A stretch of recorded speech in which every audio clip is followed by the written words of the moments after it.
big critical event happened. This lumber baron, T.J. Starker, broke the mold on 1031 exchanges. Prior to Starker, these exchanges were thought to have a simultaneous modality where you would convey your relinquished property and immediately receive your replacement property.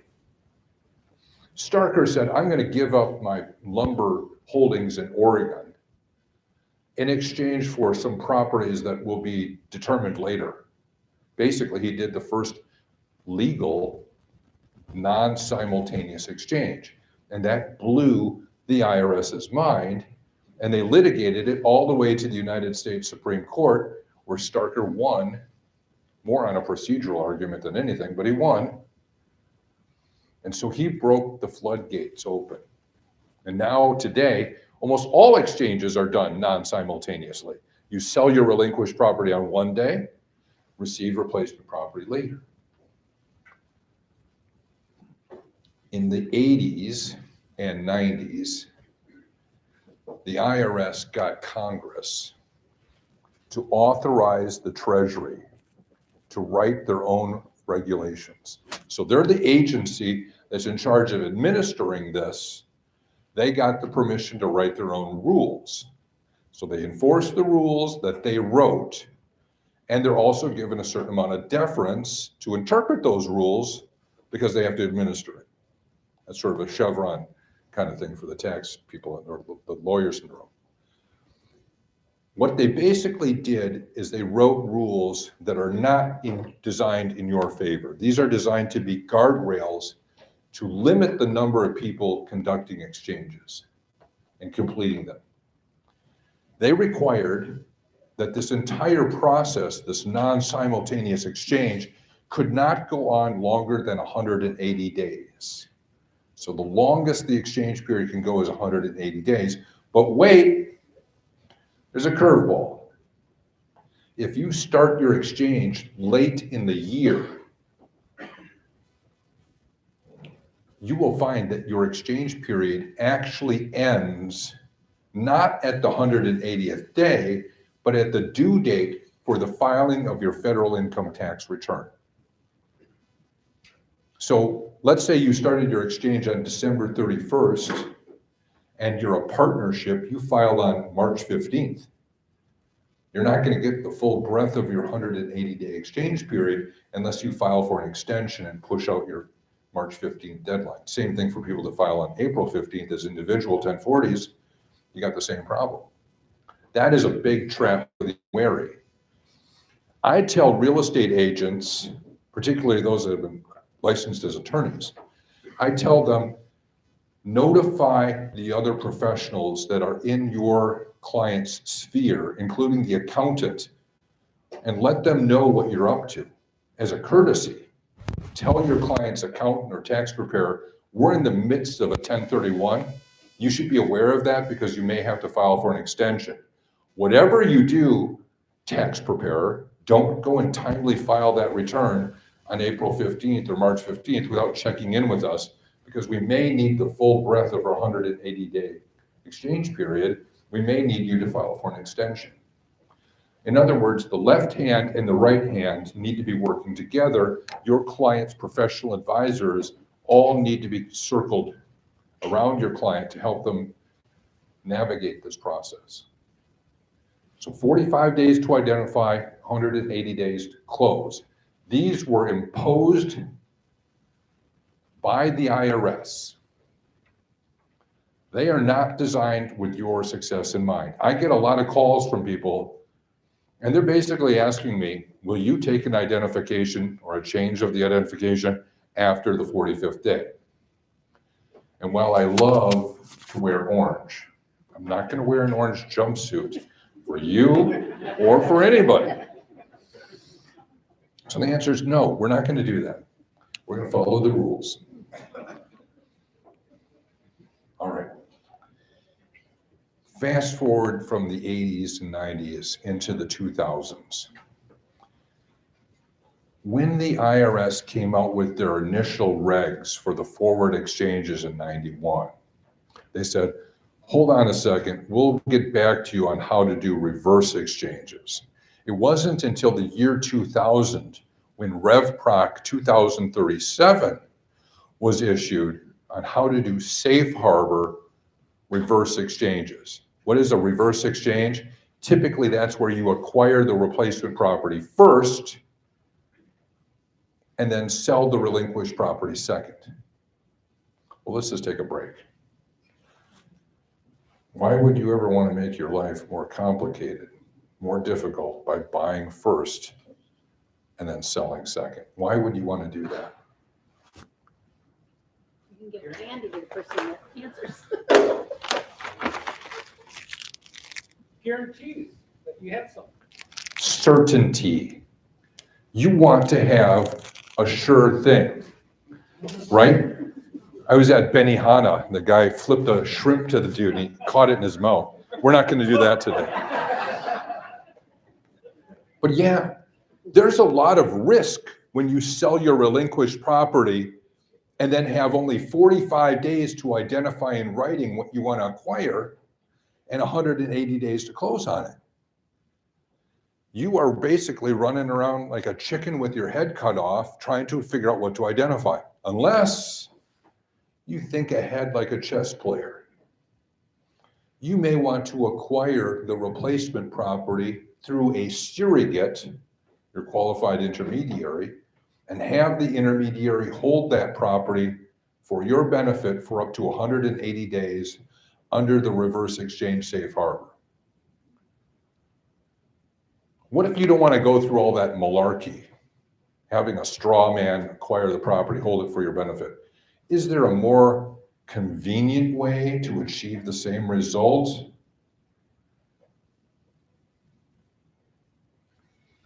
What if you simply went to the seller and said, seller, can I lock you up with a purchase agreement or an option agreement so I know I've got a sure thing to exchange into? That way I can sell my relinquished property after I know with confidence I've got you under lock and key. If I'm a young multifamily person scrambling to get up the rungs, are you going to throw me a lifeline and let me lock you up with a contract to buy your 60 unit? Maybe. Probably. If I give you your price, you may give me your terms. So there are, particularly I find in the multifamily area, people that are willing to be patient and wait for you to dispose of your relinquished asset so that they can then sell their property to you. Sometimes we see a bunch of dominoes all ready to line up. We'll sell 1, 2, 3, 4, and they'll all go in a row because all of these exchanges are all contingent upon the first one going. So patient seller is another strategy.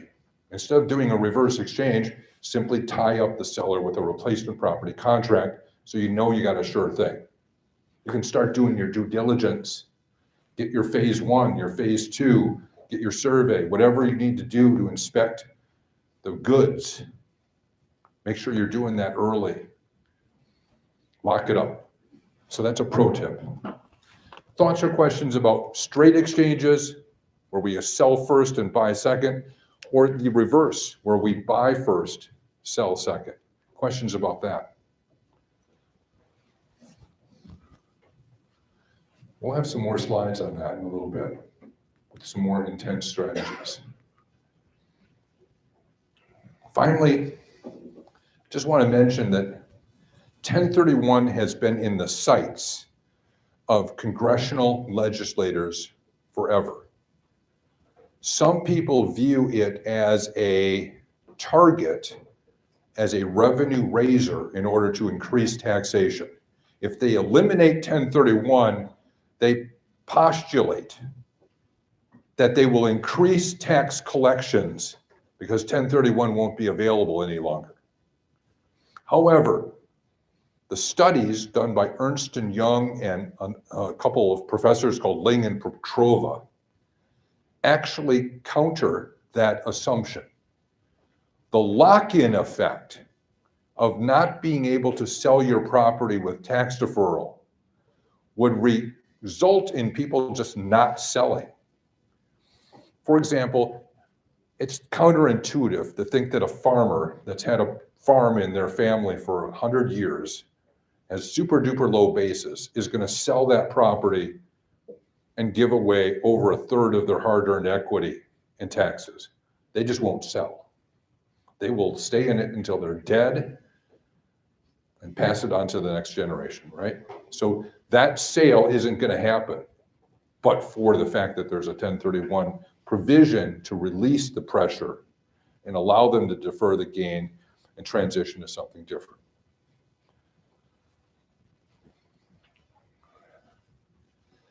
The other part of just sort of the legislative attacks are that there have been proposals in various political party platforms to eliminate 1031. There have been proposals in various political budgets to cap 1031. I want you to be aware that that's out there and that we as participants in the political process can bring pressure to bear on our legislators. I am often on Zoom calls with senators and congresspeople, and I'm telling them 1031 is your friend. You see those construction cranes in your big cities? Those are there because 1031 is stimulating the economy and creating growth that creates good quality union jobs, that creates new infrastructure in your city. 1031 is the tool that moves capital organically to the most advantageous place in your economy. All right, so let's talk about your client or yourself. When you're doing a 1031 exchange, you cannot expect your qualified intermediary to do everything for you with regard to everything. There are other professional advisors that are there to help you do other things. For example, you need to have a good title company to do the closings, to put the window dressing on the settlement statements, to articulate what's really going on with the exchange. I like working with Stewart Title a lot. They do a great job. Another, or other title companies for that matter. But you need to work with a good title company. That's part of your team. Another part of that team is your real estate agent. Your real estate agent can help facilitate the smooth transition of your property. One thing that we often suggest when you negotiate your purchase and sale agreements with the buyer of your relinquished property in particular is to include a strong affirmative cooperation clause in the contract that says seller is doing a 1031 exchange, buyer agrees to reasonably cooperate and will sign a notice that they received a required document that pertains to the seller's assignment of the rights to the intermediary. It's really no skin off the buyer's nose, but occasionally you have buyers that will drag their feet, create drama unnecessarily at the closing. If you don't have this provision in your contract, the buyer may use that as an opportunity to try to exact a concession. I'm not signing this notice unless you give me a $500 discount or credit. We've seen lately, unfortunately, a trend where buyers act badly at closing. If you have this clause in the contract, you can talk to your counterpart, the real estate agent on the other side, quietly in the hallway and say, hey, look at page 3 of the purchase agreement right here. It says you will cooperate, you'll sign this notice. Let's not make it a big deal of this, right? But if you don't have that clause, you can get in trouble. Same thing goes for the replacement property. You want to have the same kind of provision in the replacement property contract that the seller will cooperate. But I don't like to put the clause in the initial offer. If I tell the seller, hey, I'm in the midst of a 1031 exchange and I'm trying to tie up a replacement property, but I want you to give me a big price reduction. If you know I'm in a 45-day hurry to get a property identified, you're less likely to negotiate with me if I give away that valuable detail that I'm in the midst of an exchange. So when I present my first offer to you, it's going to be vanilla. No references to a 1031 exchange. Once we settle on the price and the terms, then out of the briefcase comes my addendum. Oh, I also would like to include this page regarding my ongoing 1031 exchange. There are farmers in Worthington, Minnesota that are very quiet about what they're doing. They don't want their neighbors or anyone to know they're doing an exchange because they know the price will go up on that property that they're dead set on getting. They come all the way to downtown Minneapolis to deal with me because I'm not in their community and I'm not going to tell anybody at Hardee's, hey, did you know that John's doing an exchange? Oh yeah, he's got hundreds of thousands of dollars with me. You should raise the price. So we're very discreet. The other part of this equation is the accountant. At the end of this process, there is a Form 8824, which is not an easy worksheet to fill out, particularly when there's multiple relinquished properties. Your accountant is going to report how these puzzle pieces fit together. And guess what? The IRS is going to know that you sold a relinquished property because when you dispose of the relinquished property, the title company or the law firm or the party that's responsible for that closing has to ping the IRS with an electronic filing called a 1099-S. So they're going to know that you sold a relinquished property and they're going to know what your sale proceeds were. So they're going to be alert, like, hey, what's going on?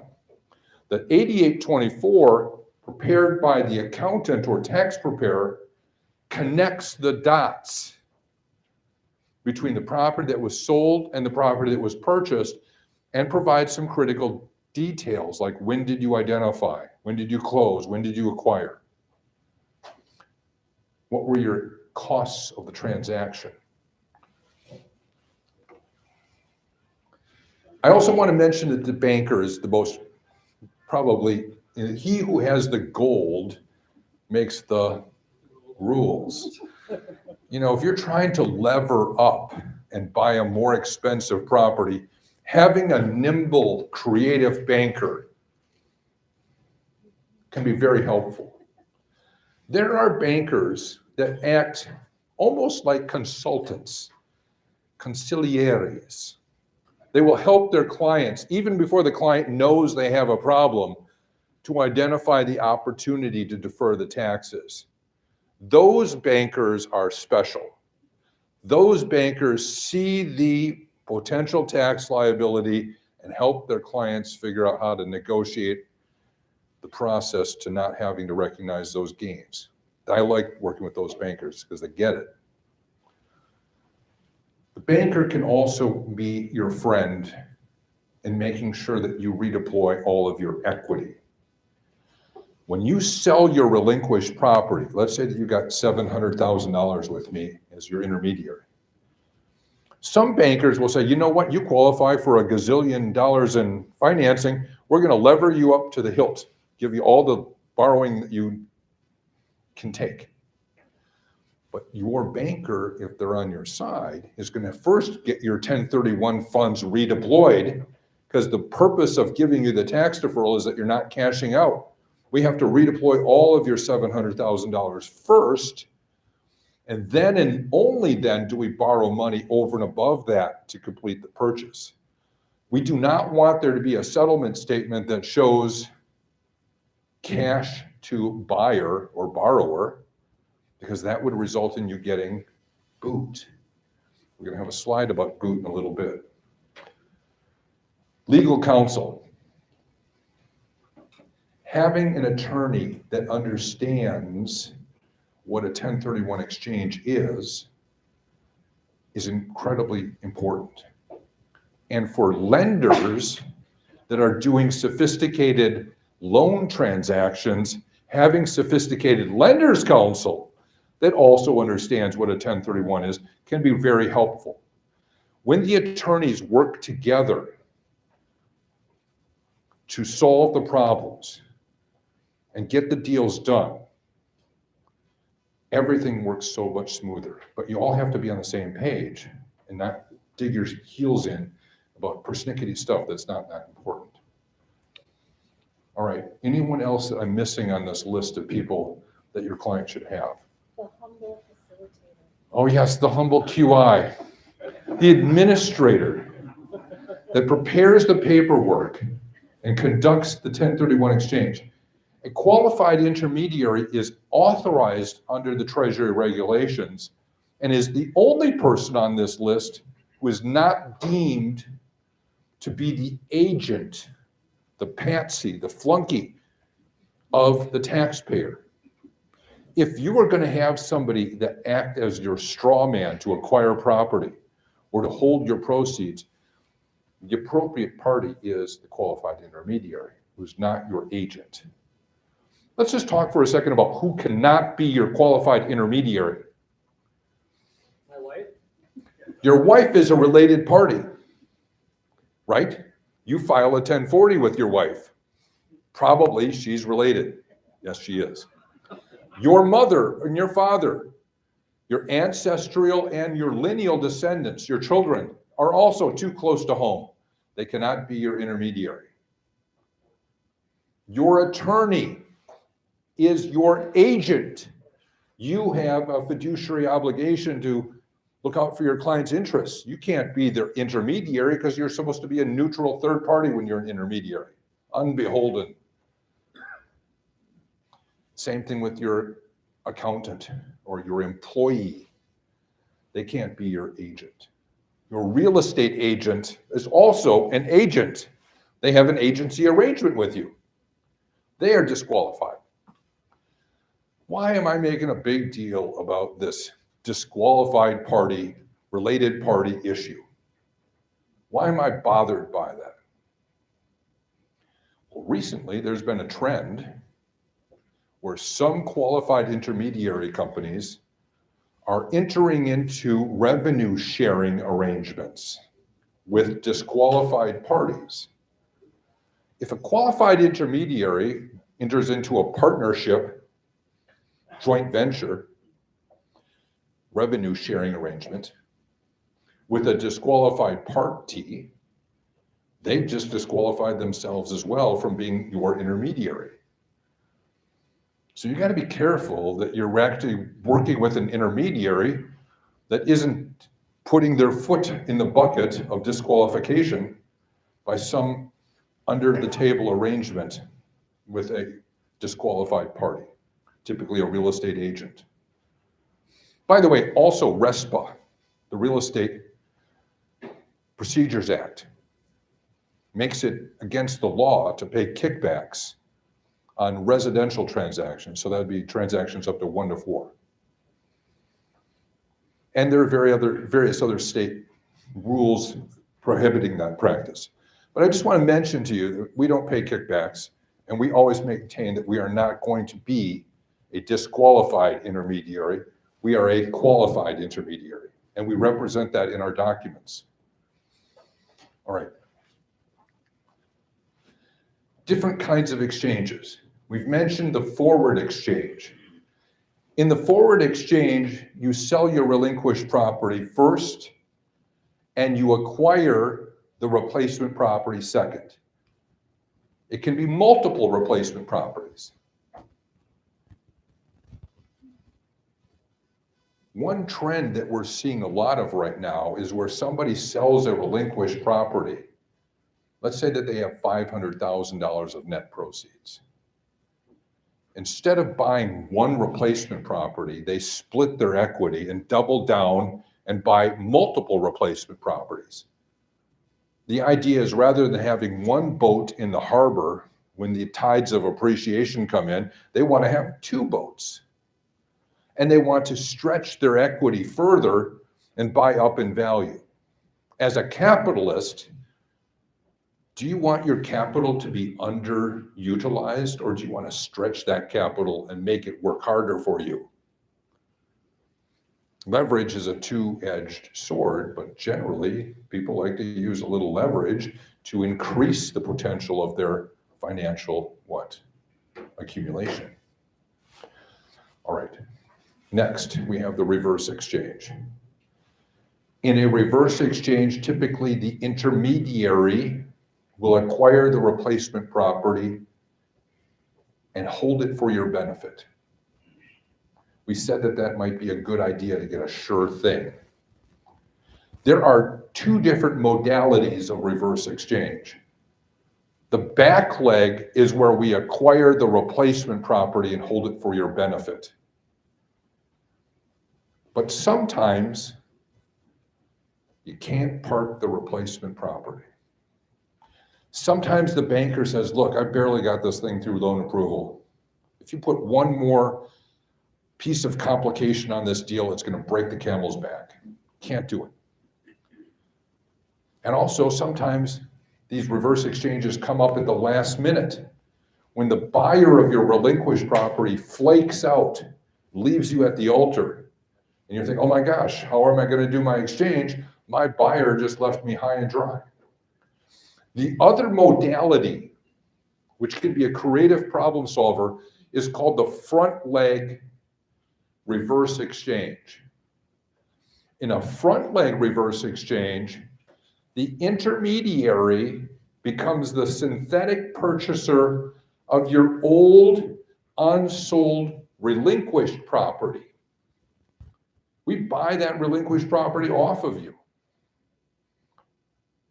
to liberate you so that you can then go forward and acquire the replacement property without much complication or malarkey.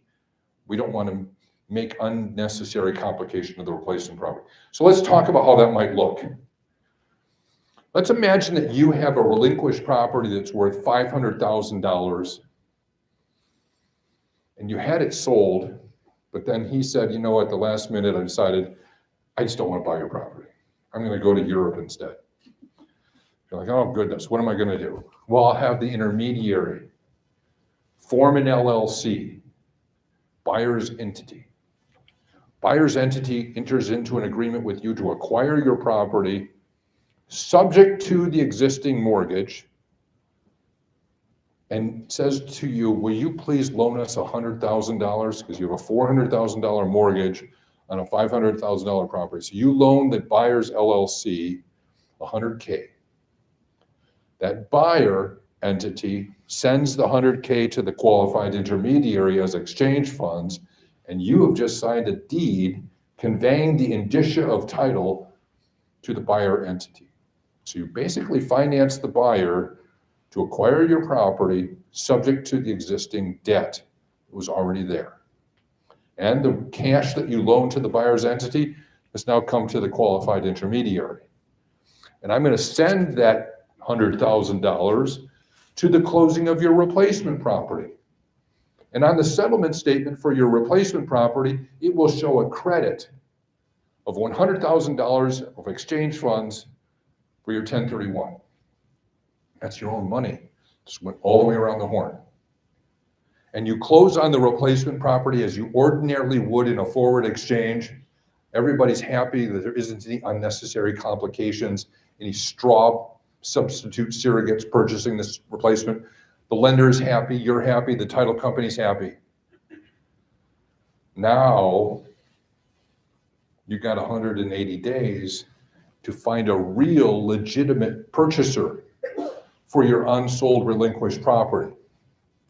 Well, let's say that Julie comes along and says, I'll pay $500,000 for that property, and I'll do it in 45 days. Okay, she closes on the relinquished property. We deed the property to her. We owe you $100K, and we got to pay off the mortgage that already was there. So Julie's $500,000 goes to pay off the existing mortgage. The remainder of it comes to you to reimburse you for the $100K that you previously advanced to our synthetic purchaser. I hope that's as clear as mud, right? What I'm trying to tell you is there's ways to structure 1031 reverse exchanges that don't complicate the replacement property and allow you instead to offload synthetically and sell your relinquished property, but cash is king. In order to make this work from an accounting perspective, you have to have enough cash to loan to the intermediary's entity enough money to cover what would be your net proceeds if it really sold. What is your equity? You've got to fund the intermediary's entity with enough cash to fix the problem. Questions? What if she only has 400,000 and my 100,000 sits out there for that $500,000? What if you overestimated what it would really sell for? Or if she discounted it? One of the two. If you agree, because you're still in the driver's seat, who you sell it to and for what you want to sell it. If you agree to sell it and not get back as much money as you laid out, the loan to the intermediary's entity says that whatever the net proceeds are, whether it's greater or less than, is going to go to you in full and satisfaction of that $100,000 loan. So you may not get 100,000, you may get a lesser amount. But are you crying in your beer because now your relinquished property is sold and that 100,000 that you put into the deal, it went all the way around the horn and now exists as equity in your replacement property. So it's not like you've been deprived your money. Your money is still there. It's now in your replacement property. So you can do an exchange, park the relinquished property with the intermediary, not get fully reimbursed for the amount you previously advanced, and it's really no skin off your nose. Here's where it's a problem. If you underestimate, let's say that she pays $550,000 for the property and there's $50K left over. Where's that $50K going? It's going to you as taxable boot because you only invested $100,000 in your replacement property. So it's better to pad it and maybe you get shorted. Who cares? Your $100,000 or your $150 is already in the replacement property. That's your money. That's now equity in your replacement property. What if you don't make the 180 days on that whole thing? Well, the beautiful thing about a front leg reverse exchange is you've basically synthetically sold the relinquished property to a intermediary entity, but you've still got to get it really sold to a real legitimate third party, which means you got to control your price. You got to get a highly motivated real estate professional that can sell the property. But yeah, you got 180 days to offload that property. That's a real deadline. And I didn't create that deadline. That's created by the I.R.S. That's their rule and their safe harbor called Rev Proc 2037. Now, theoretically, if you were friends with Carl Polat, you could call up your buddy and say, Carl, I need to offload this property. I've only got 18 days in my 180-day reverse exchange period. Will you stroke a check, buy this property, get it off my books? Maybe Carl Polat would do that for you. 50% discount. Maybe Carl would require a little discount because he's buying it as a principal. I didn't think Carl is with us any longer, so it's also going to require a little exorcism on your part. Question back here? Any question? How about the lender? The lender, when you're saying you're gonna do this, he's gonna have a problem with you doing that. Some of our clients will go to their lender if they can find a lender that will pick up the phone. And they will interact with the lender and try to get consent for this. And some of our clients take the position, I'll ask for forgiveness later once they're satisfied, because this is a short-term arrangement. And oftentimes this deed that's given to the buyer's intermediary entity doesn't get recorded quickly, or if ever. It only needs to provide us with the indicia of ownership, which is less than recorded fee title. So it's unlikely that anyone will ever know that he has synthetically sold his property to this intermediary entity. Thus, the due on sale clause becomes less likely to have been triggered officially. That's the practical answer. We don't record the deed. When the buyer of the relinquished property comes along, we jump title from him to the actual buyer. The qualified intermediary documents and the relinquished property assignment agreement are tailored to reflect that he's already sold the property to the intermediary's entity, but nevertheless, he's deeding the property straight to the buyer using direct deeding, which is permitted under the forward regs. Jeff, question for you. If I'm understanding this correctly, if you use an intermediary, set up a 1031 reverse exchange, and say you get into like environmental soil remediation problems, and it bleeds past that 180 days, you can't turn a 1031 reverse exchange into a 1031 exchange unless you. I'm not sure I understand your facts, so maybe give us concrete facts so we can understand the question better. So a reverse 1031 exchange, you're essentially buying the property backwards.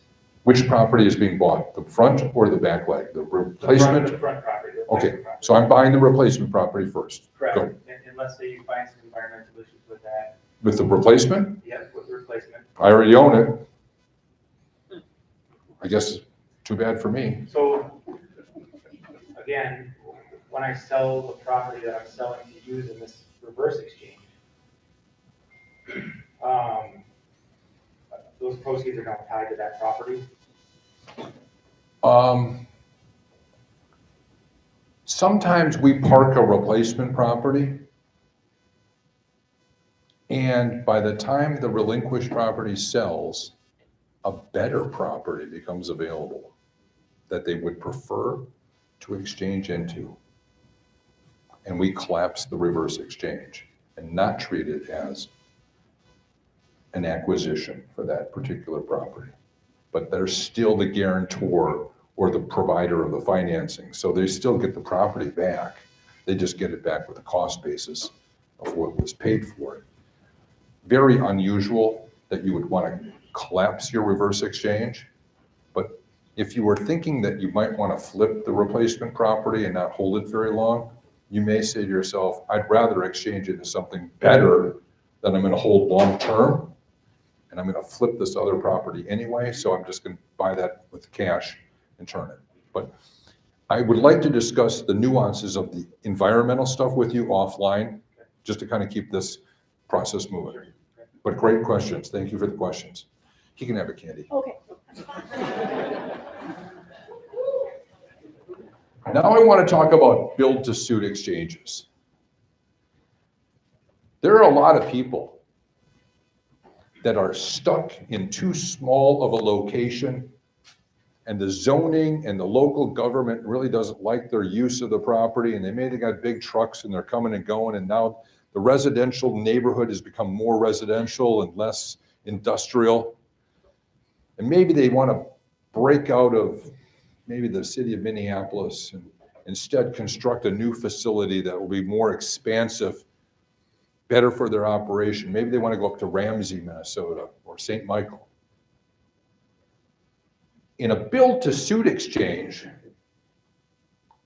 you sell the relinquished property, put the money with the intermediary, and the intermediary uses that money through an exchange accommodation title holder, an EAT, an LLC owned by the intermediary, to buy the replacement land, and within the remaining 180-day period, construct improvements on that property.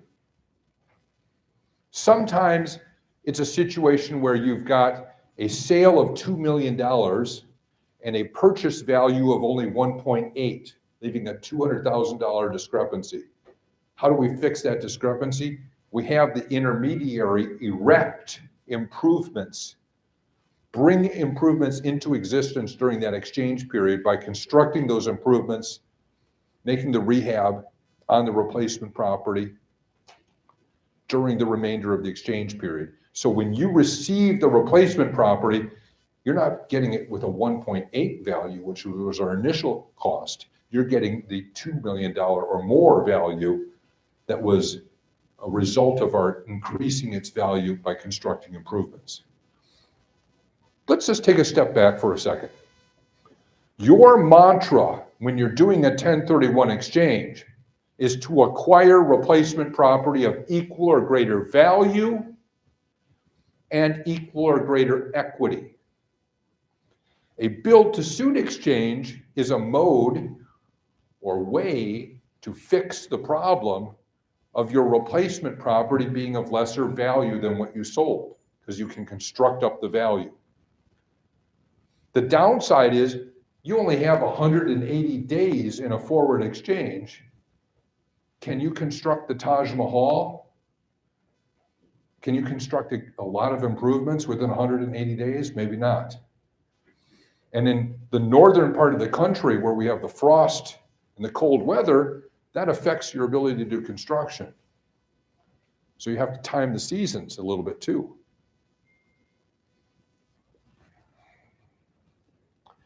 A build-to-suit exchange works really nice if the improvements aren't extraordinarily difficult. They're kind of regular, like putting on a new roof or repaving the parking lot. Stuff that's pretty easy and fast to do. Maybe it's not as good with things that are much more time-consuming to do. If you want to do extensive improvements, lots and lots of construction, you would look at a reverse construction exchange as an alternative. Let's say that you have a $70 million apartment complex that was built in 1965. They're small units. That's not what the market wants. They don't have in-unit laundry. There's insufficient parking. The neighborhood has changed, and it's not as fun of a place to own any longer. It's in a region of the country that's not growing.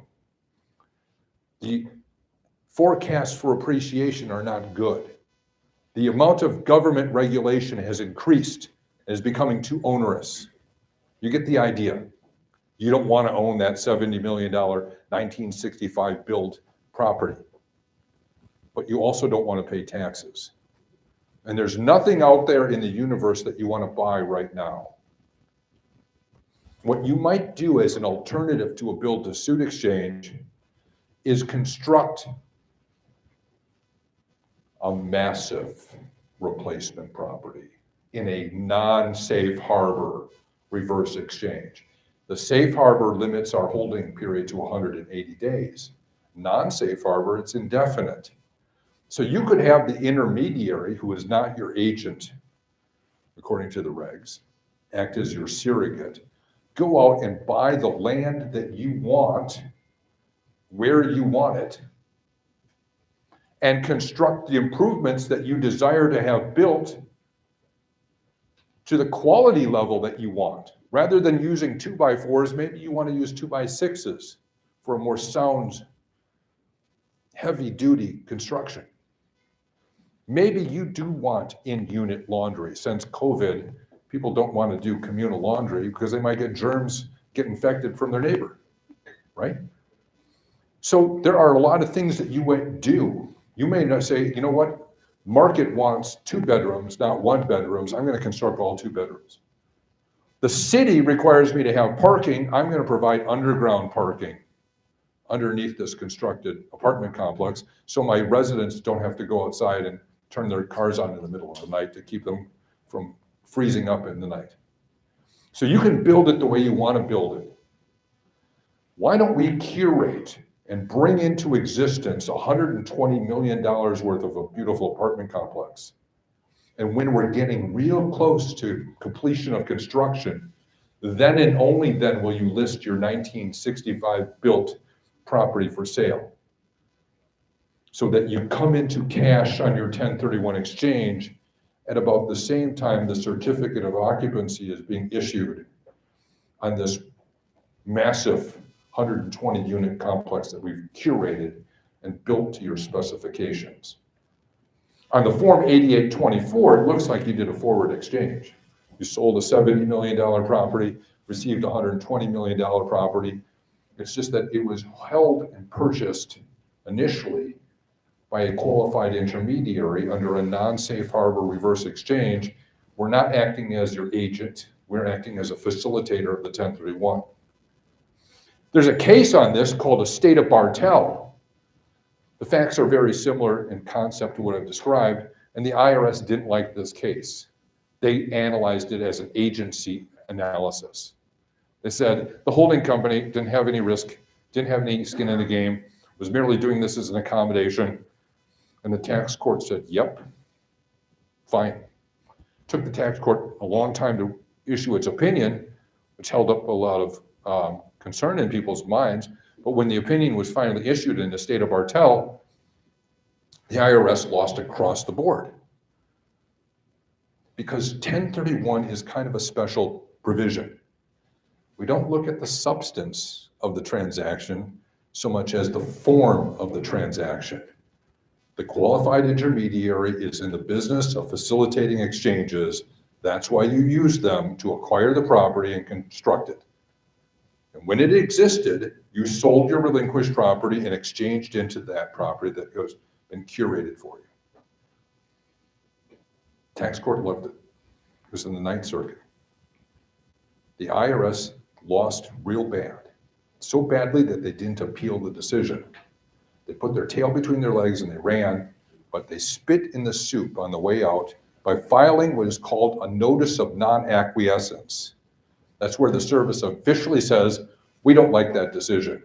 We don't think we're going to follow it. But since the State of Bartel, I haven't seen a single instance of the IRS challenging a non-safe harbor constructed exchange where the intermediary is used to facilitate it. Questions about that? And let's see if we can get you a microphone. Okay. Jeff, was that a federal tax court decision, U.S. tax court, or district court, federal district court? I don't have the citation in my head, but I believe it was a first-tier federal court case, so it did not go to the appellate, so I think it was district. So it was after that particular district, whatever it was. Ninth Circuit. You have a question over here?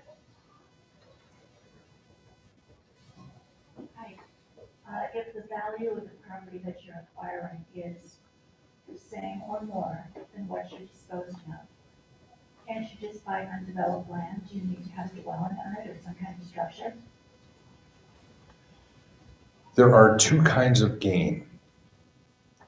When you sell your relinquished property, if your relinquished property had improvements on it, like buildings, this building is depreciated over 39 years. It's a slow recouping of your outlay over 39 years. But there are components of this building that are not critical to the structure. These ornamental lights, this wall, maybe an accordion wall that is not structurally holding up the facility. There may be components of this building that an engineer can go through and segregate out for more rapid depreciation. That's called a cost segregation study. So this floor covering is 5-year property. This wall may be a 15-year wall. These lights may be 5-year lights. Their useful life may be shorter. And so in a real estate transaction, you may have two kinds of gain.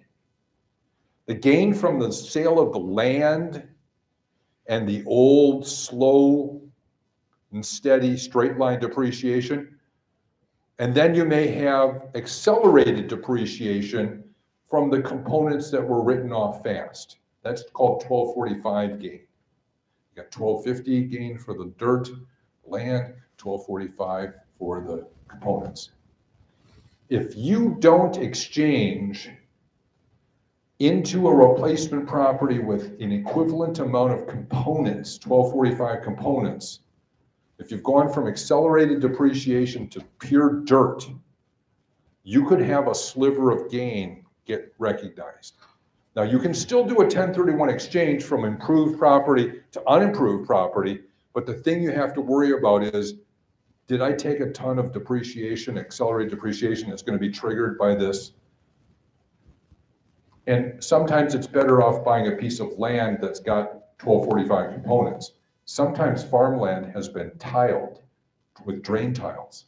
Those drain tiles are 1245 components. So you may, in the end, be able to offset your 1245 gain because there's enough 1245 components in that raw land that you're acquiring because it's been improved with drain tiles or other improvements like chicken coops and other agricultural buildings, hog barns. Questions about these different kinds of exchanges? Yes? Now, if I saw a reverse exchange, let's say I buy $1 million property and I put $300,000 down on it. And then I sell 4 properties and there are no debt on those properties. And I receive $400,000 from the sale. Does that create food, or can I just pay down my mortgage more? So that's what we do. Remember, you didn't buy the replacement property, sir. Correct. I bought it through an exchange accommodation title holder. The exchange company owns your replacement property. US Bank financed it. And in order to get that deal done, you had to loan $300,000 to the LLC, the exchange accommodation title holder. So there's really a $300,000 loan from you to the exchange company, and the rest of the purchase value was financed by the bank. When the relinquished property closes, and you said you had multiple relinquished property closings, all of those proceeds are now available to do 2 things. We can pay you back to the extent that we can for the amounts that you previously advanced. In your hypothetical, you had previously advanced 300,000. But we can also do a principal reduction and pay down the bank's mortgage. Now, I talked about having sophisticated attorneys that know what 1031s are, having a sophisticated lenders council that will allow for a prepayment of the loan to some extent with the 1031 proceeds, because we've got all of this 1031 equity that we want to get redeployed into the parked replacement property. We don't want to have a situation where we can't do a pay down or there's a prepayment penalty to get the money into the replacement property. So sophisticated lenders councils can help us navigate those persnickety rules sometimes. Great question. Any other questions? Yes, ma'am. I was wondering. We're going to try to get you a microphone. In the meantime, You got it? let's make sure we get a candy over there. I will. Thank you. We are using something called intermittent positive reinforcement. Not everybody gets a candy, but you might get a candy, and because of that, you're encouraged to ask questions. So I was wondering, like, if somebody in the forward exchange, actually, if someone found, like, it's the seller's market, and you find the property, say, on day 35 of your 45 days, and then you're under contract, but then for some reason inspection didn't go through very well, and you need to get out of it, does your 45-day clock start again, or how does it work? That is a very good question.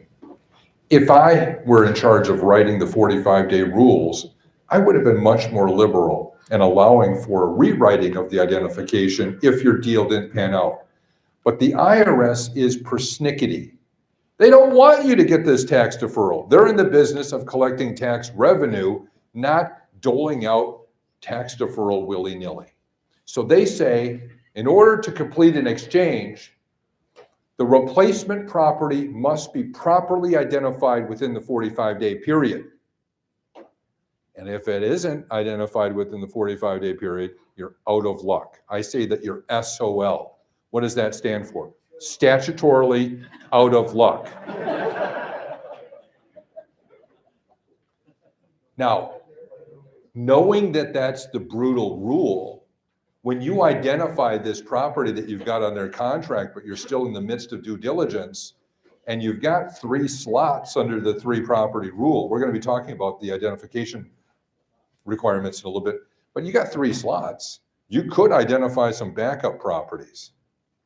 You know what kind of property has a really long shelf life and is usually always available for you to potentially purchase as a backup?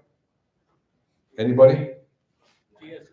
Yeah, so if you wanted to, as a cheap insurance policy, just write down a DST, you could do that. It's nice if the DST is only one property. Some of the DSTs are comprised of multiple components, which would throw you out of the three property rule. So if somebody's got a single asset DST that's gonna have a long equity raise, long shelf life, you could use that as your backup property. But then you also have to admit that you're gonna go into a DST. Maybe that's not your lifelong dream. Maybe you're still in the wealth building modality as opposed to the wealth preservation and passive income modality. So if that's not your bag, maybe you don't want to identify that. Maybe you want to do something else. Yes? One over here. I appreciate all the information you're giving us. The party to a reverse 1031 exchange, until they sell the other property, they can still occupy the new property under the 1031 exchange, correct? So when the exchange accommodation title holder, the EAT, that's owned by the exchange company buys that replacement property, the exchange company doesn't want to have anything to do with that property. We'll hold the bare legal title, but we really are lazy and don't want to be responsible for this property. So how do we shirk our responsibilities of ownership? We enter into a triple net lease or a management agreement, but preferably a triple net lease, where we lease that property to you for $10 for 180 days. And then through that master lease, you now control the property, but you're also responsible for the taxes, the debt service, the insurance, all of the carrying costs whatsoever. Once we bought a property in Dallas, Texas, leased it on a triple net lease with a very broad indemnity to the exchangor. Shortly after we acquired it, a passerby was walking along and was bit by an Alaskan malamute that was being walked by another passerby. And the person that was bit just thought it was the responsibility of the exchange accommodation title holder to safeguard them, I guess, and decided to sue us. What we did is we looked at our triple net lease and we saw that we were fully indemnified and held harmless. And we contacted the exchangor, who then contacted their attorney and said, please defend the intermediary with regard to this property, because they don't really want to have anything to do with the actual responsibilities of ownership. They just want to hold bare legal title. I think somebody got written a check and they went away. But what I'm trying to do is point out to you, we don't want to have anything to do with the property. We want you to run it like you own it, because eventually you are going to own it. Good question. One other question. When a 1031 exchange happens and you file a tax return with the 8824 form, does the IRS allow you to file that electronically, or does it have to be paper filed? I believe that even the TurboTax software has an 8824 built into it. I don't know for a fact, because I've never done it electronically, but I'm very, very confident the answer is probably yes. But you should double check with whatever your software provider is, see if they have it in there. Oh, good, thanks. What kind of dog was that, Jeff? What kind of dog was that? That was an Alaskan malamute. You always use a term I'm not familiar with. That's new to me. Good job. It was not a German wire hair, nor was it a Schnauzer. Jeff, one last question. Gentleman back there brought up a scenario of a 1031 reverse exchange where he had $300,000 that he used to buy the property. And in the sale of his three properties, he gained $400,000, repaid himself back to the $300,000. That $100,000 that's kind of hanging in the balance. Correct me if I'm wrong, but if you have basis in what he sold, can you not take that back without obligation? When you're doing a 1031 exchange, your basis is transferred to the new property. And so the first dollars off the table are boot. So if you buy down in value and don't continue your investment, you got boot. If you receive cash or any other non-like-kind property, you got boot. If you over borrow and put too much debt on the replacement property, resulting in cash coming back to the buyer, you got boot. Now, do you want to get crazy for a second? Let's imagine that you do a 1031 exchange into a Delaware statutory trust, and the trustee of that Delaware statutory trust exercises its option, which isn't obligatory. They don't have to, but they exercise it and they suck this property up into their REIT through a 721 contribution. Now let's say that you held that property for 4 or more years. You now own a partnership interest in an UPREIT. And there's some weird tax redemption rules that when you're redeeming a partnership interest, you get to cherry pick which part of the partnership interest you want to redeem first, and you redeem the part that's got basis first. So now you're dealing from the bottom of the deck, and you're able to kind of recoup your basis, reducing or mitigating your tax hit. But that's a long and winding road to get to taking your basis back first. But that's a way to do it. If you're elderly and you're worried about liquidity, that might give you a sense of confidence that if the world goes to hell in a handbasket and you need liquidity, there's a way for you to get it there. Now, most people think that they want liquidity and will never actually utilize that, but maybe it'll give you, some peace of mind. Question, can we get a microphone to this gentleman, please? Center.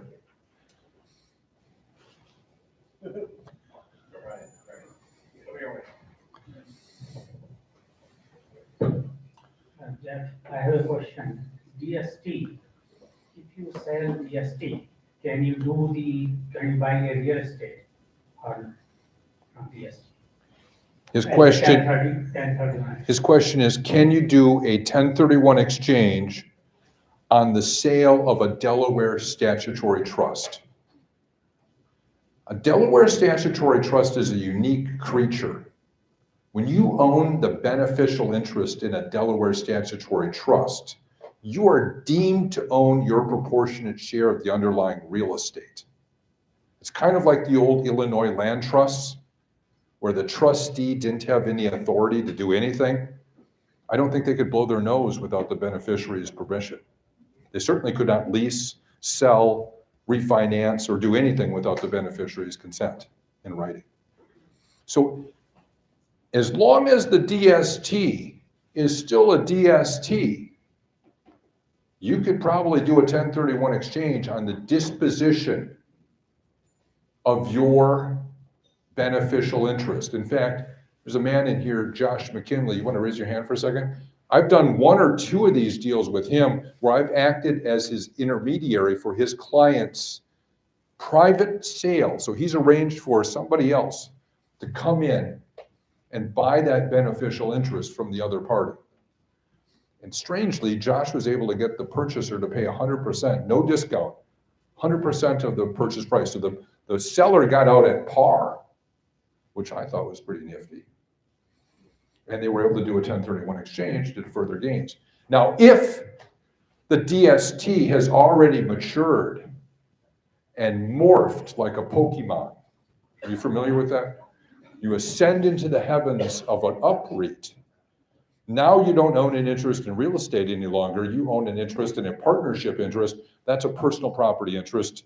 That is not eligible for 1031. So I guess it depends where you are on the procedural timeline. And if this is one of the DSTs that has the newfangled feature that could, but doesn't have to, ascend into an UPREIT. A lot of people talk about these things are automatically guaranteed. They're going to go into the UPREIT. They don't have to go into the UPREIT. If the trustee chooses not to take it up, they don't have to take it up. They probably will take it up, but it's not a certainty. Question? Mike's not on. So if you take and you 1031 into a DST, do you have to transfer that DST to another DST? You can do a 1031 exchange into any real estate in the United States of America, including traditional fee title, tenancy and common arrangements. So if you sell your beneficial interest in a DST and come back into cash with your intermediary, you don't have to buy another DST. You can buy any real estate that will be held for investment or business purposes in the United States of America, including traditional fee title. Question up front. Yeah, my question's regarding like a built-to-suit exchange. Let's say you had 500,000 in gain, and you went and found a $300,000 lot. The intermediary purchases that lot, and now you still have 200,000 delta. Are you able to? Is it because you're going through like the city approval, surveys, wetland delineation, all that stuff? You finally can close on your loan. You just merely need to close on the loan. Where say you're building a $2 million structure, and you're putting 500,000 total down on that construction loan. 300,000 is already in the land. You just need that extra 200. Go to the bank. Is that because you say on there that you need to deliver the improvements? So do those improvements actually need to happen, or? I just had PTSD flashbacks to law school. I'm going to need a moment. All right. That had a lot of trick questions in it, okay? When you do a 1031 exchange, you need to acquire replacement property of equal or greater value than what you sold. So I don't know what you sold your relinquished property for, and I don't know what transactional expenses like commission, state deed tax, title company charges reduced your amount realized. So I don't know what your delta is. But whatever it is, you must construct and erect improvements that exist as real property during the 180-day period to get to that requisite value or more. Personally, I like to beat that benchmark by a mile rather than an inch, build a whole lot more. It's on your shoulders to prove to the IRS that you constructed the improvements and they existed as real estate, because this is a like-kind exchange, real estate for real estate. Many years ago, I did a deal in downtown St. Paul where they ordered custom windows constructed in Europe. They were put on a boat. They were put on a truck, and they didn't arrive to be included into the property within the 180-day period. They had been paid for. They had been sort of delivered to the United States, but they weren't incorporated into the property. Fortunately, their persnickety accountants wore the black hat on that one and told them, sorry, Charlie, you can't count the value of the windows that are not real estate because they're still on a truck. They haven't been incorporated into the property. Now, you probably want to be able to prove that you constructed the improvements. It's on your shoulders. You're going to say the value was X. So I would go to the job site if I were you, and I'd take some video. Sometimes people get a drone, they shoot the drone around to show that the skeleton of the property is constructed and so forth. Sometimes they get a statement. Sometimes they get a statement from their general contractor that they've expended a certain amount of money for improvements that exist. Sometimes they have the title company doing the construction draws, so there's a lot of paperwork and lien waivers being collected. And that does raise an interesting question, your comment about the gold bricks. Statues, artwork can be considered real estate. A very heavy golden statue could be, you know what I mean, delivered. And yes, a statue of a golden Malamute might be the solving problem. But here's the better way to solve the problem. We were doing a build-to-suit exchange in a remote Wyoming area. where the workers show up when they want to show up and they work as much as they want to work, and you can never tell how much is going to get constructed. And they knew that. So they identified a backup property.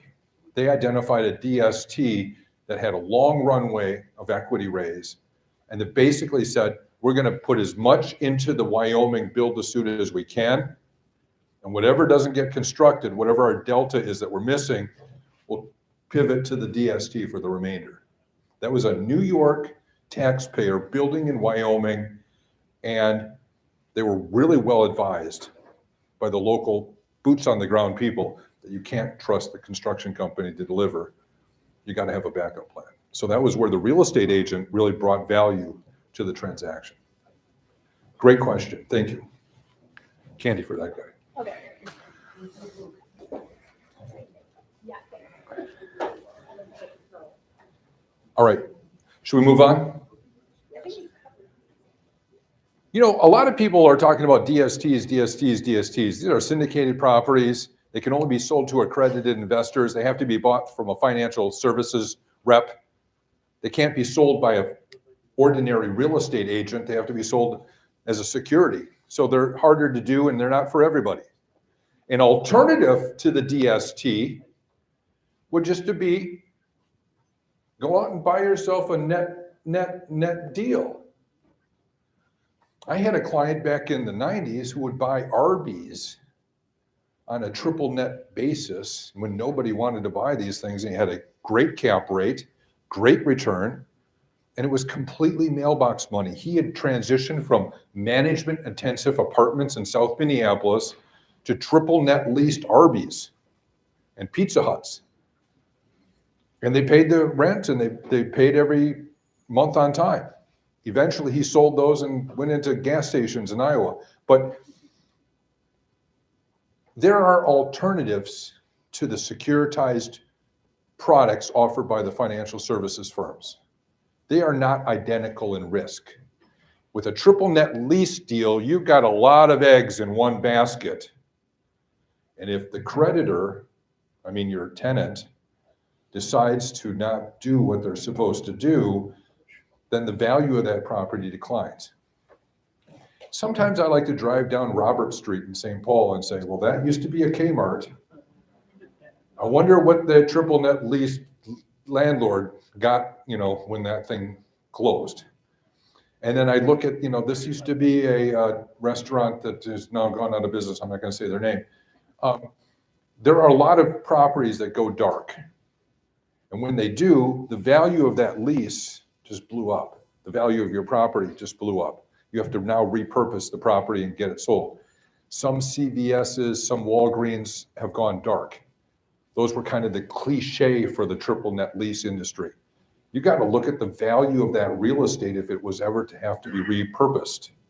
If I'm going to buy a Walgreens, I'm going to buy it in Wayzata or Excelsior, right? Because the underlying dirt's worth a lot. I'm not going to buy one in an area where the real estate's going to decline. All right. Many people own real estate in partnerships. Partnership interests cannot be exchanged, generally speaking.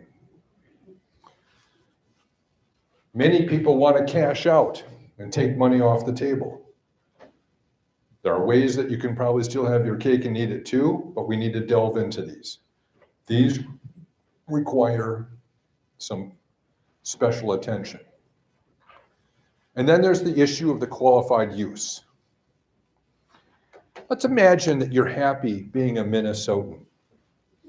You like the change of seasons. It's fun, right? And you're youthful and you're vigorous and you enjoy the weather and everything. And you're not yet retired.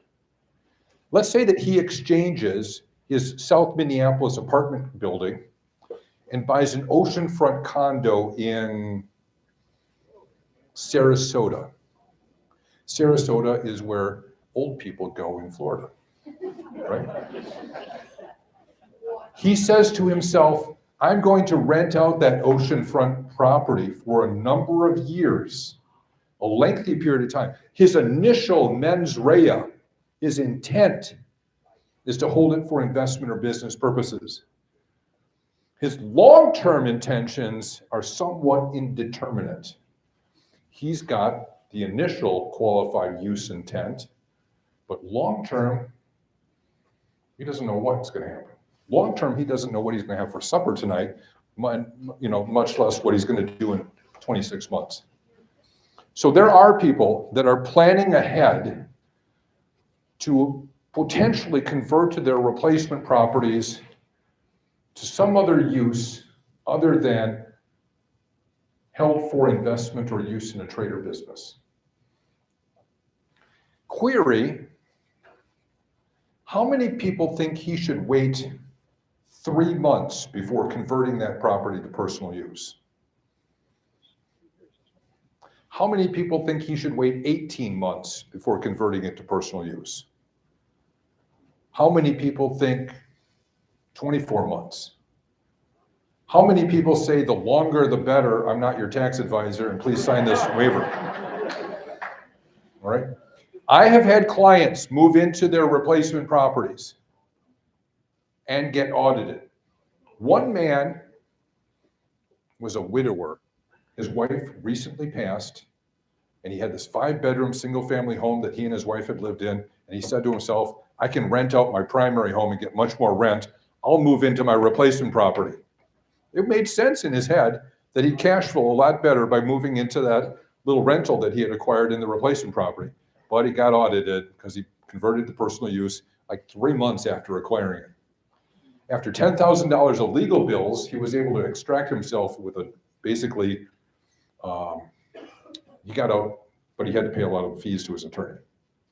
Another lady moved into her executive home that she purchased in North Oaks, a gated community, executive gated, beautiful home. She rented it for 18 months to a Medtronic executive on a real written lease at market rate, maybe even higher than market rate. She had 18 rent checks. She had a relocation agreement with the realtor. And still, she got audited. She said the process of being audited was the punishment itself. Though she won the audit, it was an unbearably stressful process for her to go through. Now, there are IRS authorities, private letter rulings and other communications that seem to indicate they think 2 years is sort of the golden period of time that one should hold it before entertaining an alternative use. Knowing that 24 months or 2 12-month periods is kind of their standard, maybe we want to adapt a little bit longer standard for ourselves to stay out of the trouble. Now, it just so happens that I know you're not planning on retiring for 7 years, so you're golden. You're fine. You'll be well beyond the statute of limitations on that 1031 exchange when you convert it to personal use. So 6 years would be awesome, right? So it just depends on your risk tolerance, but there are people that are planning their future retirement homes on golf courses and oceanfront properties and ski chalets. Now let's do a little bit of a hypothetical. He moves into his Sarasota oceanfront property, and then a better property becomes available a few years later. And he says, I want to sell this property now as my principal residence. Remember, there's another code section, section 121, that deals with the proceeds from the sale of one's principal residence. Can he take the full $500,000 if he's married, $250,000 if he's single, exclusion on a property that he 1031'd into? You used to be able to, but then they changed the rules. Now you only get a fraction of the exclusion amount based on the ratio of time he rented it out as a rental and the ratio of time that he occupied it as his domicile, his home. So let's say hypothetically that he rented it out for 2 years and then occupied it for another 3 years.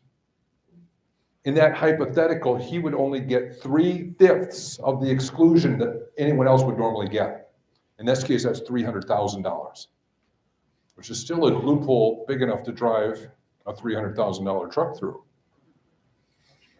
But the other thing that they did is they said, you can't do a 1031 exchange and then do a principal residence exclusion until you wait 5 years.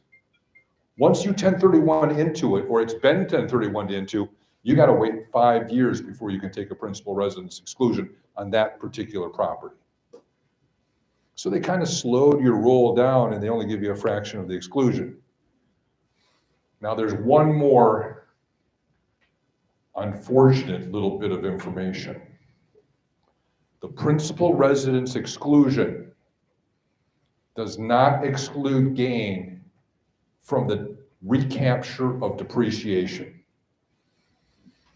So let's say that your relinquished property was a fully depreciated come and go gas station in Decorah, Iowa, that you'd written that thing down to nothing using bonus accelerated depreciation methodologies. You had a ton of depreciation recapture. All of that comes back to haunt you now when you sell the Sarasota property because you got all that recapture in your history. So he would probably be better off not selling his principal residence. I have a mantra. If you want to attain financial enlightenment, you will meditate with me now. You ready? The mantra is defer, defer, die. Rather than selling his principal residence and not getting the full exclusion and having to recoup the depreciation, he could elect to be taken out of that condominium in a pine box once he has ceased breathing. When he dies under section 1014, what happens to his basis in the property in the hands of his heirs? His hypothetical daughter will receive this oceanfront condo, not with the father's low basis that he carried in his hands, but a stepped up basis to the fair market value at the time of the decedent's death, generally speaking. When she attends the funeral, there will be tears flowing down her cheek. Will they be tears of joy? All right. Step up in basis is too good to be true, but it is part of our code. And so it's part of the plan. Defer, defer, defer. Never unnecessarily recognizing or triggering gains, keeping your equity compounding and building so that you can pass it to the next generation. Now, just a question for a second. If you want to make your children miserable from the grave, what do you give them as an inheritance? You give them a management-intensive, terrible property with all kinds of deferred maintenance, terrible tenants, a note coming due when interest rates have changed dramatically. Make it really bad for them. Or if you want to be good to them, you could say, you know what, I'm going to just clean house, getting rid of all of my hard stuff, and I'm going to exchange into passive securities through US Bank Wealth Management or some other financial services firm. I'm going to go into the DSTs, and the DSTs may ascend into the heavens of the UPREIT, at which point your kiddies will not inherit management-intensive real estate. They will inherit institutional-grade passive real estate.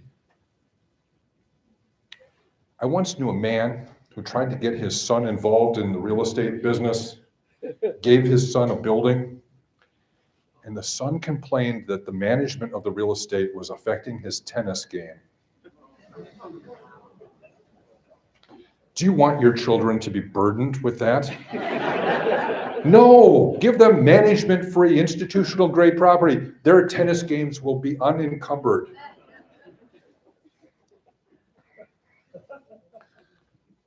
All right, so here's where you run into problems with the 1031. We talked about you don't want to buy down in value because now you're not continuing your investment into an equivalent or greater value property. And the IRS is going to say, hey, where's your deferral? Where's the continuation of investment? You don't want to take any cash or other non-like kind property. All right, so I have a question for you. Somebody comes along and says they want to buy your $20 million property that you own free and clear, but they're having a hard time getting financing. So they say, will you entertain a contract for deed where they give you $2 million down and $18 million over time? He wants to do a 1031 exchange. In order for him to do a 1031 exchange, he needs all of his equity to be liberated and freed up to go into the replacement property because he needs to buy something of equal or greater value and equal or greater equity. If you sell on a contract for deed, you might be shooting yourself in the foot on the ability to do a 1031 exchange. Any accountants in the room that want to admit it? What's the thing about installment sales? In year one, you get to trigger all of the recapture of depreciation in year one on an installment sale. So here's the terrible thing. If you took that deal, you get a small amount of cash. Your real estate agent, though, still wants to get paid his full commission. And then the IRS in the state of Minnesota say, oh, by the way, you just triggered all of your recapture of depreciation in year one. So by the time you're done paying the commissions, paying the recapture of depreciation, your downstroke may be gone. Or maybe you're even negative. So be careful. Don't do seller-backed financing if you want to do a 1031 exchange. Now, once, many years ago, I did an exchange for Jim Schwabel, the famous personal injury attorney. He had a property that was a real stinker, and the only way to offload it was to seller finance the buyer. He was doing a promissory note to the buyer. I explained to Jim that he needed to have his equity to reinvest into the replacement property. He said, don't worry. Cash is king, Jeff. I will bring the cash to the closing out of pocket. I will loan the money to the buyer out of my own pocket so that the intermediary still gets the same amount of net proceeds. So Jim was able to fix the problem, the seller-backed financing problem, because he brought in the cash out of his own pocket to loan to the buyer so that the equity still went to the intermediary and the equity could be traced through to his replacement property. So there's a way to fix the seller-backed conundrum, but it requires you to have a lot of cash. Not everybody is a super famous personal injury attorney, right? Okay, offsetting debt relief. When you sell your relinquished property and you go to that closing, they pay off the old mortgage. That feels great. Like you can stand up tall for the first time. I've been relieved of that debt and it feels so good. But now, in order to completely defer your gains, you're expected to acquire a replacement property of equivalent or greater value, equivalent or greater equity, and we somehow have to deal with the fact that you've been discharged of a bunch of debt. There's two ways to fix the debt relief.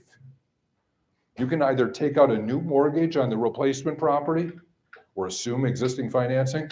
So you're basically replacing the debt, or you can do what Jim Schwabel did, add cash. Cash in will also offset debt relief. So there's two ways to fix the debt relief. Most people opt to take out a new debt on the replacement property. So our friends at US Bank have many tools in the lender toolbox to provide financing to you, right? Maybe that's the way that you fix it. With the Delaware statutory trusts, you're buying a beneficial interest in a DST. There's two ways to fix the debt in a Delaware statutory trust. First, you could mindfully select a DST that is levered. The underlying real estate assets already have debt on them. And you want to pick one that's got an equivalent or greater percentage of debt, so that when you buy into that DST, you're allocated not only your proportionate share of the equity, but also your proportionate share of the debt. And hopefully the new debt that you're allocated offsets the debt that you were relieved of. The problem is that when the Fed jacked up interest rates real fast, it really became hard to do syndicated deals with a lot of leverage. So there weren't very many leveraged DSTs. In fact, there were lots of all cash DSTs or very low levered DSTs. Well, that's a mismatch because most real estate owners like leverage. They like to get, 60, 70, 80% of leverage. So that made it hard to go into DSTs unless you had cash to infuse into the deal. There's another DST provider that actually loans money on the outside, but only up to 50%. And you have to apply for that debt, and they loan it to you to increase your buying power. So there's sort of two models of the DST debt. The debt that's already on there, and the alternative, which is where they loan you money on the outside to increase your purchasing power. Each has their advantages and disadvantages. Questions about debt relief and offsetting the debt relief. I will warn you, many people think, and they put the blinders on, if you net out $500,000 on the sale of your relinquished property, they assume you only have to redeploy $500,000 and buy a replacement property of no more than $500,000. They have selective amnesia with regard to the debt relief. Oh, you mean I paid off a $2 million mortgage that could trigger a tax gain? Yes. You have to buy a replacement property of equivalent or greater value, including the debt that you were relieved of. That makes it harder to do an exchange. One of the advantages of the DST syndicated stuff is that most of the debt in those arrangements is fully, completely non-recourse debt. If you're going to take on debt, I'd rather take on debt that I'm not personally responsible for, not liable for.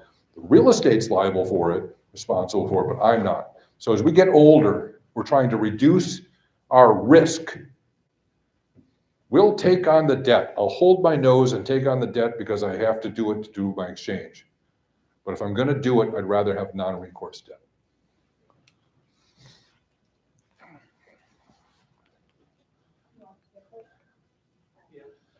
Yeah, but I got a question on your, Hold tight for the mic.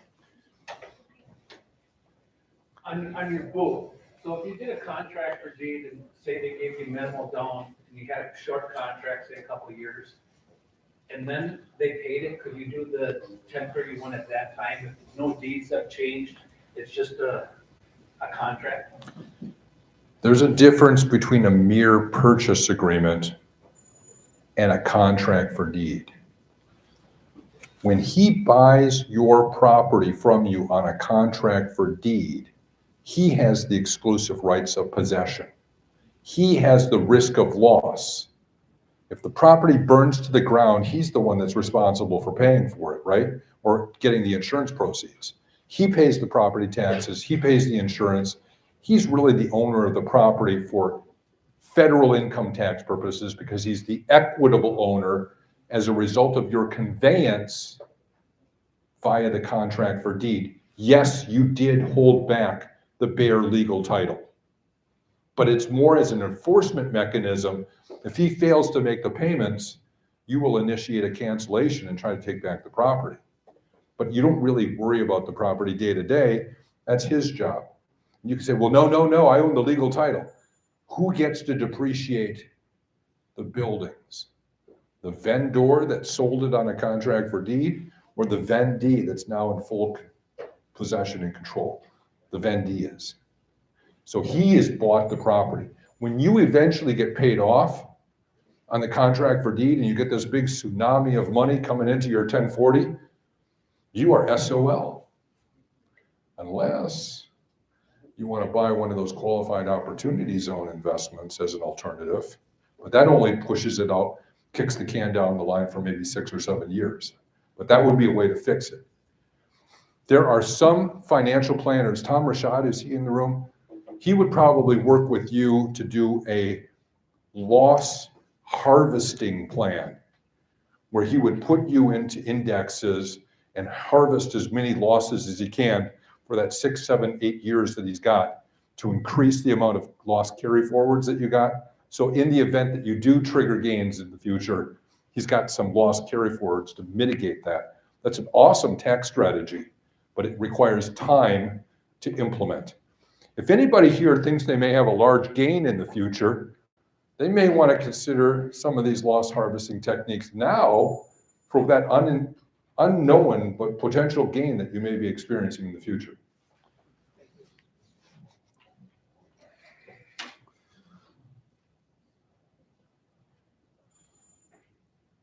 All right, LLCs. We've only got about 10, 15 minutes left, so I want to talk to you about probably the most important topic in the 1031 area. Lots and lots of people own real estate together.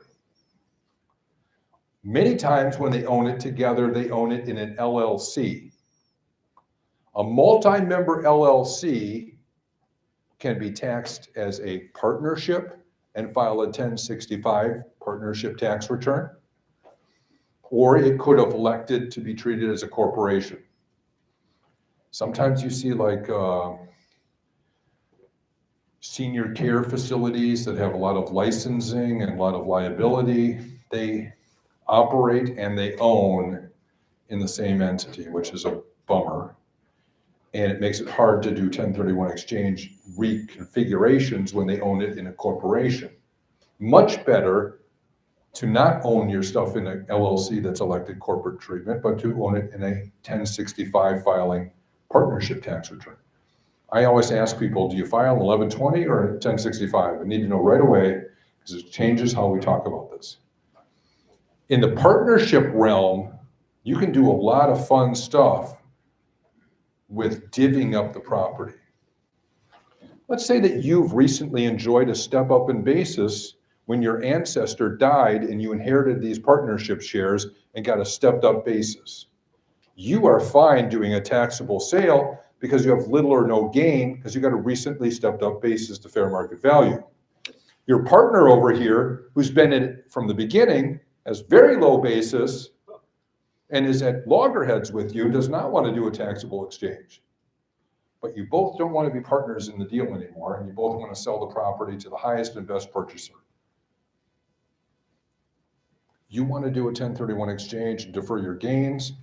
You want to take your money and take your licks. How do we deal with that in the context of an entity owning the property? One way to deal with that is to do a crude, simplistic drop and swap.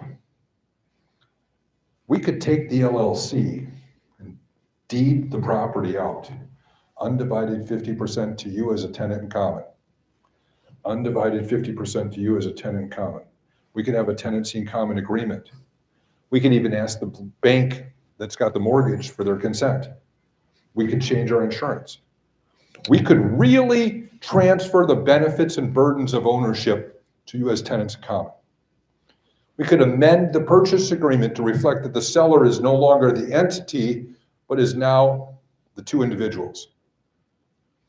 In a recent case that came out of New York, there was a last-minute drop and swap. These folks had bought a property 30 years ago for $950,000 across the street from Central Park.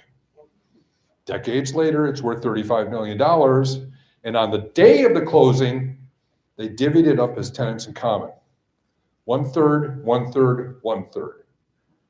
Two of them did separate exchanges, one took the cash and ran. The New York Tax Authority challenged the drop and swap. They argued that the benefits and burdens of ownership hadn't really been conveyed. They argued that it was just a continuation of the partnership's activities because it was the partnership that signed the purchase agreement. There's cases called court holdings that stand for the proposition that you can't liquidate an entity and distribute out the real estate and have a really short holding period. But guess what happened in New York that caused ripples of excitement? The taxpayers won.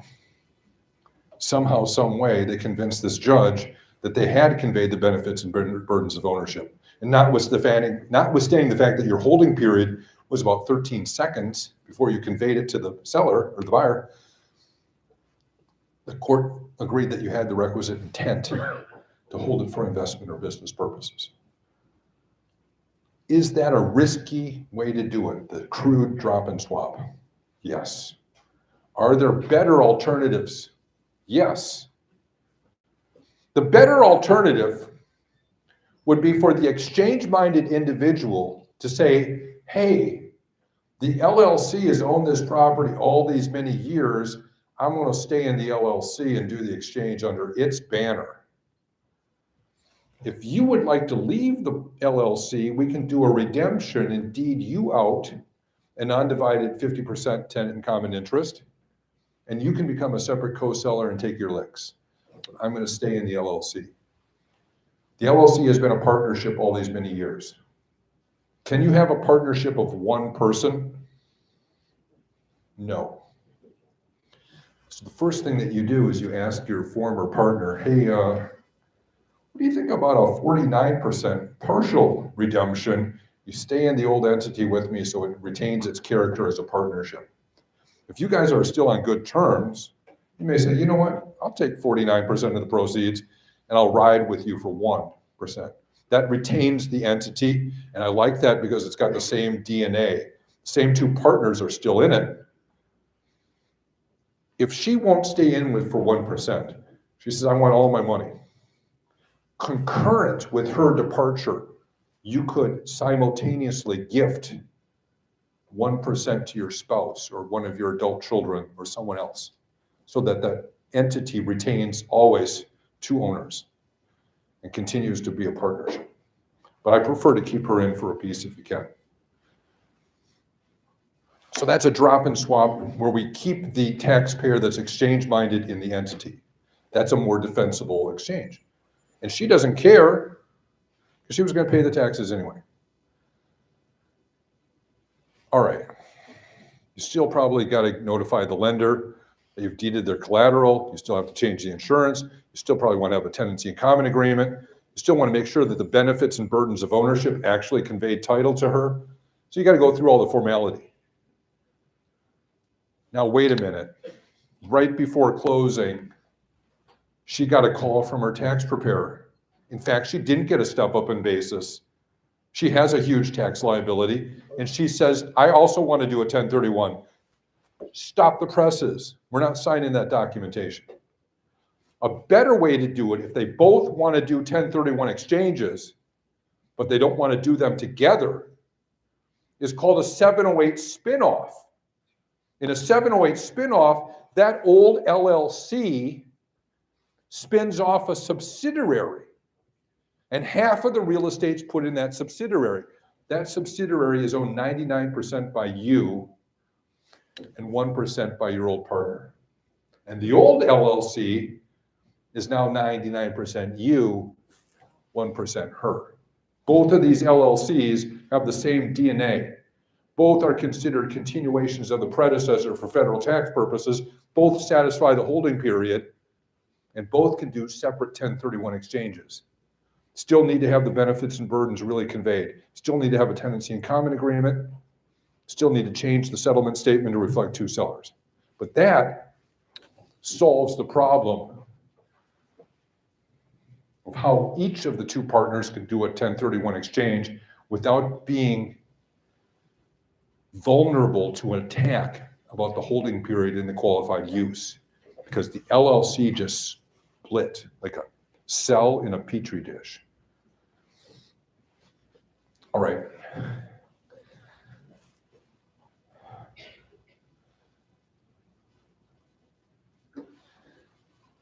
One last trick before I let everybody go. Let's say that there's a partnership of 4 people. These 4 people are in a partnership. You're the general partner and you run the show. They are limited partners. They're quiet.